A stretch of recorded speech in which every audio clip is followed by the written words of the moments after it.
Facing trouble using Anime Salt app?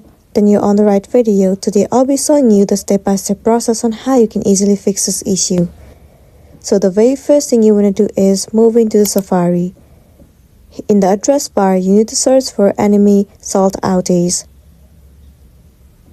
If you can find the Down Detector app, then move into it. If not, in the AI overview, you will be able to see whether the server of Anime Salt app is down or not. Sometimes the server might be down, and in this case, all you gotta do is wait for the server to get fixed. After that, you have to check whether you are connected to stable internet connection or not. If the Wi-Fi isn't working properly, then you can also try using cellular data. After that, move into the App Store of a device.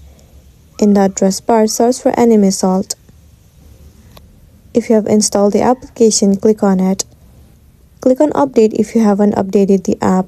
Most of the time, updating the application has also fixed the issue, so you might be also good to go. So that's the end of the video. If this video helped you, give it a like and check out our next tutorial. Thank you.